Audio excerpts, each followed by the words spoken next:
everybody, and welcome to our top 10 quick comic picks. I'm Andy. I'm Matt. We're here with Infinity Flux Comics out of Chattanooga, Tennessee. Happy Boxing Day. Happy boxing. That's what I was waiting for, right? Yep, and this is a real quick show where we go over about 10 of the biggest and best books that are coming out this week. Some of them actually came out today. Yep. We didn't have a show, of course, yesterday because of the holiday, but we are back. And let me say, this week has some really big books. Yeah. So let's get into it. Yeah, we're going to start with Duke number 1. So this is the start of G.I. Joe in the Energon universe. In this, I guess G.I. Joe hasn't quite formed yet. They're trying to recruit Duke because he used to be the best and brightest that the American military had to offer. But something happened that changed his view of everything. I'm not going to tell you what, but if you've been reading another book, you Yep. know what that thing was. And now he is on a mission to learn the truth about all these new questions that he has. Yeah, very, very good. Very good.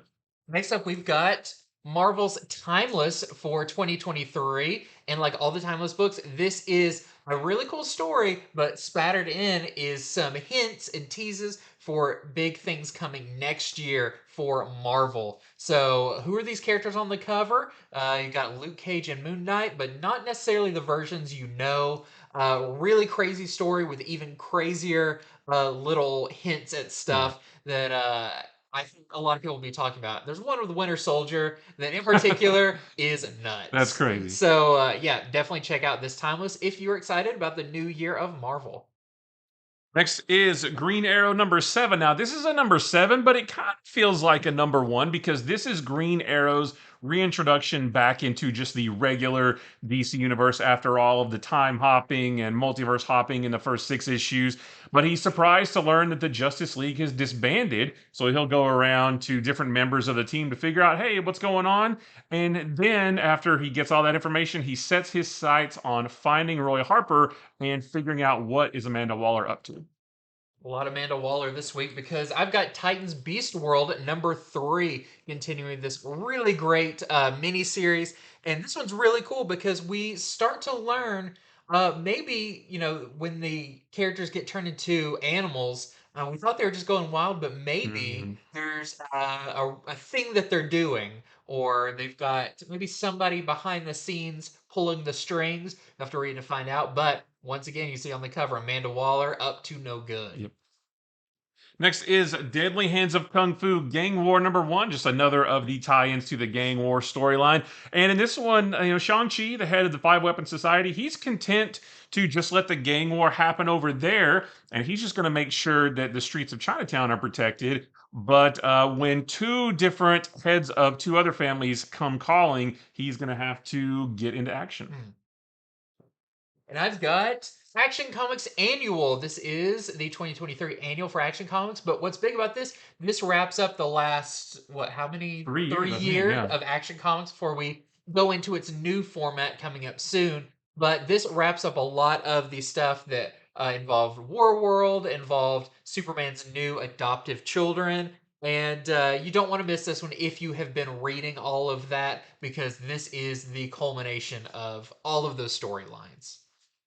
Next is Alan Scott, Green Lantern number 3. Alan Scott is continuing his investigation as to who is murdering people from his past. This time he gets help from the Spectre, which is really cool. There's a really nice moment between the 2 of them. And then at the end, he starts to put all of the pieces together. And I didn't even see it coming either. I probably should have, but it all starts to really click for him. And I think it's going to lead into a really, really good next issue. Awesome. And next up for me is The Holy Roller number 2. I really like issue number 1 of this. You've got big names on here like Andy Samberg and Joe Troman and Rick Remender.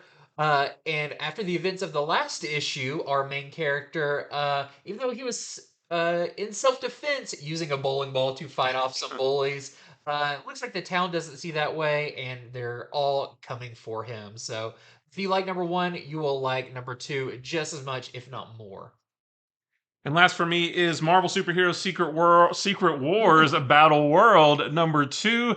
This one is just a ton of fun because it feels like a comic that would be included with the figures from the toy line as more characters get added to this story, and maybe they were characters who were not in the original Secret Wars but did have figures made, so now they are officially part of the storyline, so now it makes sense for them to exist. But yeah, Spider-Man, Human Torch, and some other allies go up against Hobgoblin and Absorbing Man, Electro, and some other bad guys, and they just fight. It's really fun.